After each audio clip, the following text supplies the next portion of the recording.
जय हिंद साथियों, स्वागत है आप सभी को अपने YouTube चैनल बोर्ड एजुकेशन में। आज हम सबसे इम्पोर्टेंट हिंदी का जो 5 चैप्टर होता है वर्णिका का, जिससे हर साल 5 ऑब्जेक्टिव और 3 सब्जेक्टिव जरूर पूछे जाते हैं, उसको आज हम बताने वाले हैं। वर्णिका भाग 2, दही वाली मगम्मा कहानी है, धौते विश्वास कहानी है, माँ कहानी है, नगर कहानी और धरती कब तक घूमेगी। इन पांचों को एक बार एक वीडियो में हम आपको सब्जेक्टिव पहले बताएंगे, तब उसका ऑब्जेक्टिव बताएंगे। यानी 10 वीडियो होने वाला है, बहुत खास, बहुत इंपॉर्टेंट। आपको रेगुलर वीडियो मिल जाएगा, आप जरूर देखिएगा। और ये पीडीएफ अगर चाहिए तो हमारे टेलीग्राम बोर्ड एजुकेशन में जरूर ज्वाइन करिए और वहां से इसका सभी पीडीएफ नोट्स लीजिए, प्रिंट आउट कराकर जरूर तैयारी करिए, क्योंकि ये आपको आसानी से सरल भाषा में भी लिखा गया है और आसानी से आपको नंबर मिल जाएगा। तो चलिए शुरू करते हैं।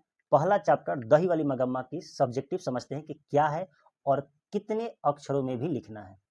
चलिए देखिए, पहला क्वेश्चन है कि दही वाली मगम्मा का पहला क्वेश्चन कि मगम्मा का अपनी बहू के साथ किस बात को लेकर विवाद हुआ था। विवाद यानी उन दोनों में झगड़ा हुआ था, और झगड़ा कुछ ज्यादा झगड़ा नहीं था, बल्कि सास और पतोहू का एक छोटा मोटा, मतलब कहे कि बातों बातों में झगड़ा शुरू हो गया था। इस कहानी में बहुत बढ़िया से लिखा गया कि कहानी कैसे शुरू होता है। वो ऑब्जेक्टिव आपको हर क्वेश्चन मिल जाएगा, और हम आपको ऑब्जेक्टिव के साथ भी कहानी समझाएंगे, सब्जेक्टिव के साथ भी समझाएंगे। तो आंसर देखिए क्या है कि मगम्मा की बहू एक दिन अपने बेटे की खूब पिटाई कर रही थी। कोई रीजन होगा, कोई गलती किया होगा उसका बेटा। तभी उसी समय मगम्मा वहां आ पहुंचती है। मगम्मा कहाँ से आ पहुंचे? दही बेच कर आ रही थी घर पे, और अपने पोते को बचाने के लिए वो पहुंची कि क्यों मार रही हो उसको, मत मारो। तभी उसी समय मगम्मा की बहू उससे लड़ने लगी कि मेरा लड़का, मैं उसे मारूं, डांटूं या कुछ भी करूं। इसी बात को लेकर उन दोनों के बीच विवाद बढ़ गया। देखिए, ये पहला क्वेश्चन का पहला आंसर है।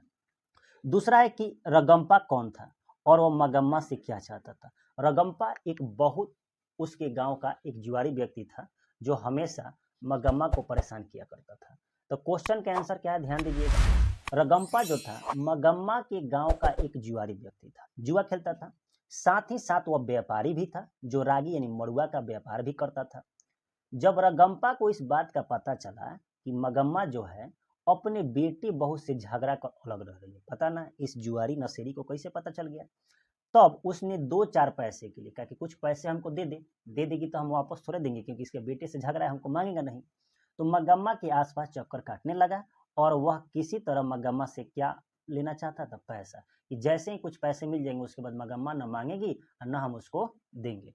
तीसरा क्वेश्चन देखिए क्या है कि बहू ने सास को मनाने के लिए कौन सा तरीका अपनाया। मगम्मा की जो बहू थी, जिसका नाम नजम्मा था, वो भी बहुत चालाक औरत थी। वो भी समझती थी कि पैसा कितना इंपॉर्टेंट है।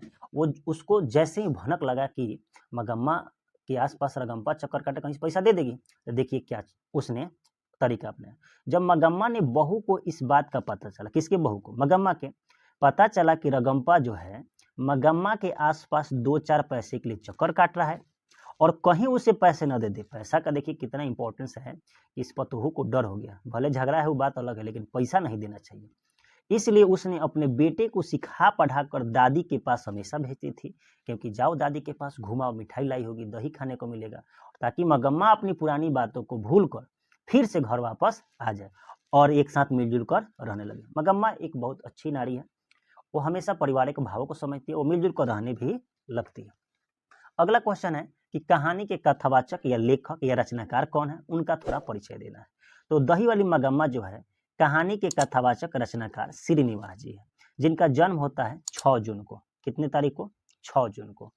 1891 में कोलार एक जगह है जहाँ सोना मिलता है, कर्नाटक में हुआ था। वह एक प्रसिद्ध कहानीकार थे, कहानी लिखते थे। उनके घर रोज दही बेचने कौन आ जाती थी? मगम्मा आ जाती थी, और कुछ देर बैठती भी थी और सुख दुख सुनाती थी। किसको? लेखक को नहीं सुनाती थी, उनकी जो पत्नी थी ना, उनको सुनाती थी, मन लगता था उसको। श्रीनिवास जी इतने हंसमुख व्यक्ति थे। मतलब एक व्यक्ति होता है जो हर बातों को सीरियस नहीं लेता, बल्कि समझता जरूर है। वह मगम्मा को हर तरीके से खुश रखना चाहते थे। हमेशा वो पत्नी जब भी आती थी तो वो बताती रहती थी कि मगम्मा आज ये बताई, वो बताई। तो मगम्मा को जिंदगी जीने की कुछ बातें भी वो बताते हैं। अगला क्वेश्चन है कि मगम्मा का चरित्र चित्रण करें। आखिर मगम्मा का चरित्र कैसा था? तो मगम्मा श्रीनिवास जी द्वारा लिखित कहानी जो है दही वाली मगम्मा का मुख्य पात्र है, मेन कैरेक्टर इसी का निभाया उस कहानी में। और मगम्मा एक साहसी और मेहनती नारी है। अब ध्यान रखिएगा, साहसी है, किसी से डरती भी नहीं है, और मेहनती है, मेहनत करके उस उम्र में भी अपने परिवार के भरण पोषण के लिए दही बेचा करती है। जिसके पति के मर जाने के कारण अपने परिवार को चलाने के लिए दूर शहर में जाकर दही बेचती है। और शहर में एक मालकिनी, कौन मालकिनी? यही लेखक की पत्नी मालकिनी से इसकी घनिष्ठता बढ़ जाती है, मित्रता बढ़ जाती है, और जो मगम्मा को जिंदगी जीने के तरीके भी बताती है।